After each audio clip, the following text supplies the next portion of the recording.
17 mars 2020, le confinement est décrété en Finistère, conséquence du grand virus planétaire. J'ai aménagé au bout du monde il y a 1 an pour écrire. Ce printemps, si singulier, est l'occasion de me souvenir.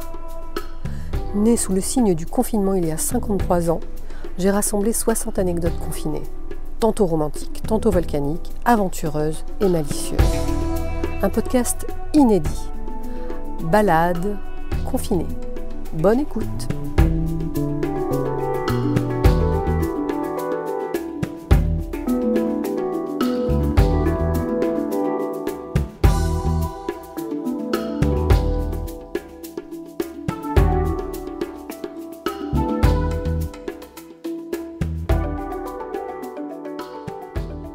Épisode 23.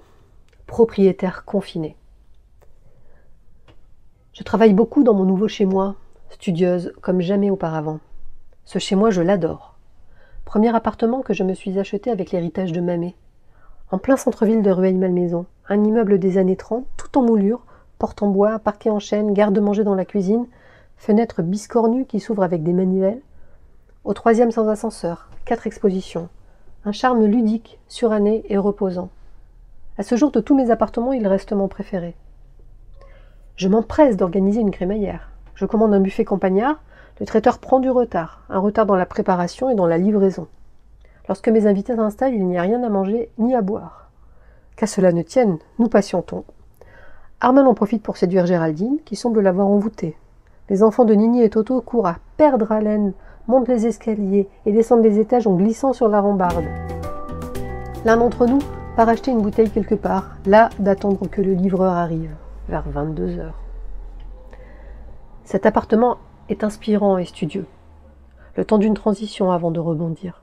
C'est mon ami Toto qui me le déniche après 1001 visites et 1 tonne de patience. Toto a quitté le milieu du surf, même s'il navigue toujours. Vendeur de planches à voile, il a pris le chemin de la formation pour devenir agent immobilier. Il exerce ses talents au sein d'une agence de Rueil qui a pignon sur rue. J'avoue que je lui accorde une confiance frémissante, équivalente à sa pratique du métier naissante.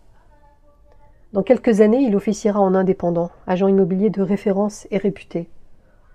Comme beaucoup d'acquéreurs et de vendeurs, je ne jurerai plus que par lui. J'ai toujours écouté ses conseils et je n'ai jamais été déçu.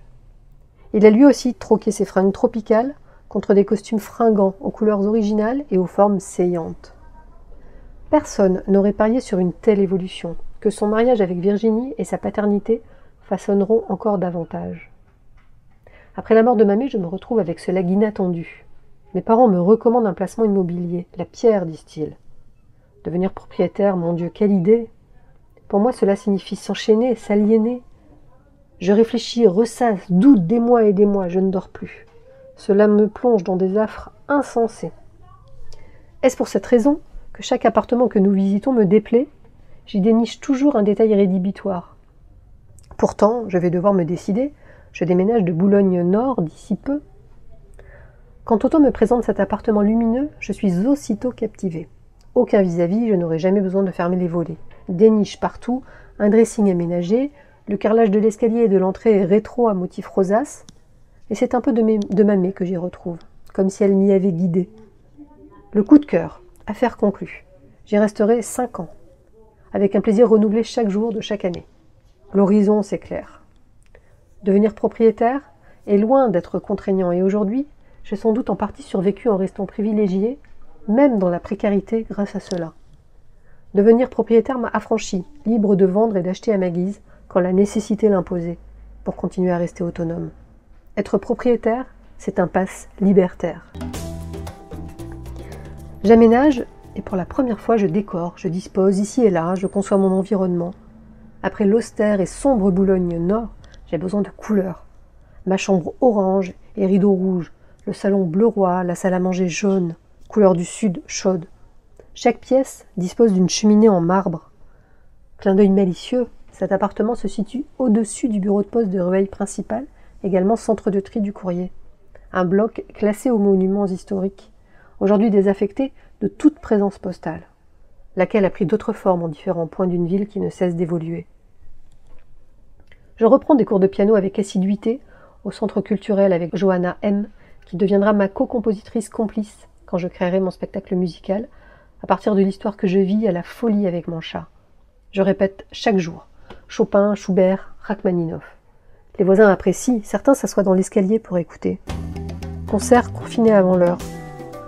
Au rez-de-chaussée, la première année, un oboïste du conservatoire me propose de répéter un morceau ensemble. J'accepte. Et nous nous produisons dans une salle de la ville. C'est exaltant. Je m'aperçois à quel point Johanna était prophétique. Elle avait conçu un spectacle musical pour enfants, La Terre en colère, avec comme instrument des poubelles jaunes et vertes, des bouteilles en plastique et en verre.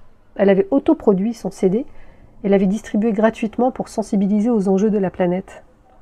Elle refusait de s'inscrire dans une logique libérale et vivait de peu, refusait de devenir sociétaire à la SACEM et tout droit d'auteur. Elle offrait ses compositions. Aujourd'hui, elle propose des cours de Gikong dans la forêt. Johanna est originaire du Nord, non loin de la villa Marguerite-Yourcenar. Le rapport à la nature est peut-être plus nécessaire dans les Flandres. À la Poste, les réunions me sont de plus en plus pénibles à supporter. En particulier le comité de la marque, La Poste, dont la nouvelle directrice qui vient du privé bouscule sans pitié. Une femme coruscante, habile, maligne, ambitieuse. C'est l'air d'un nouveau président qui restera en fonction le temps d'un battement d'ailes. Martin V, jeune et agile, sans doute un peu trop pressé. On ne bouscule pas la Poste, qui reste un pachyderme, même si dans les statuts, il ne s'agit plus d'une administration. La Poste se mérite, s'apprivoise. Pendant ce comité de la marque, il est question de renouveler le logo, la signature et le film publicitaire censé accompagner cette transition. L'ambition est de révéler la Poste de demain 2.0. Numérique. La stratégie est sans conteste la plus visionnaire, peut-être trop avant-gardiste, sur le fond et la forme. On dépoussière les PTT et ça décoiffe, prospectif à l'envi. Le ton employé dans ces réunions est inconfortable, amphigorique, allégorique, métaphorique.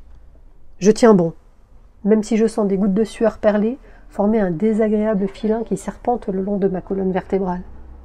Quand vient mon tour de parler, d'émettre un avis délié, je balbutie, penaude et prudente, effacée et morguée, jusqu'à ce que la musique de la pub soit révélée, Life on Mars de David Bowie. Cette chanson parle de moi, une petite fille qui n'est pas à sa place, engluée dans une impasse, même au cinéma où elle se réfugie, lift off.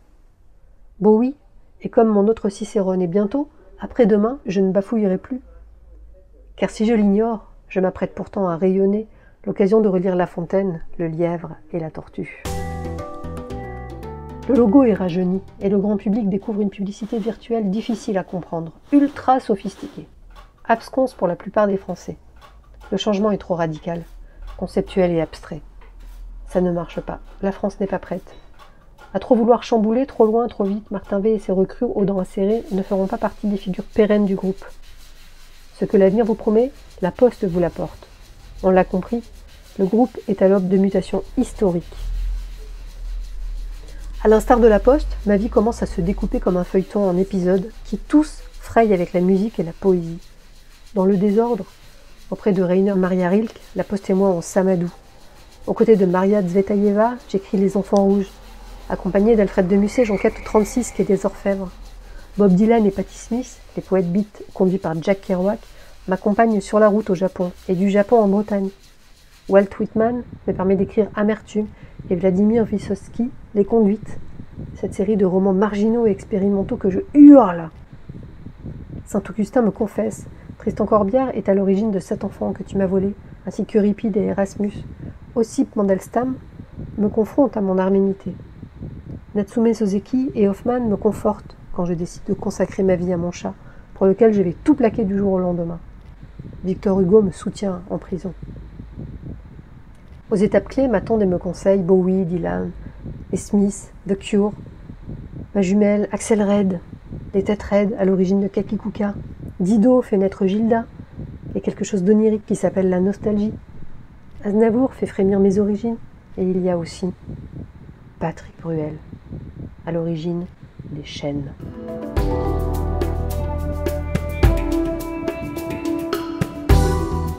Balade confinée est une création originale de Isabelle Kevorkian, musique et arrangement par Emmanuel Dupuis.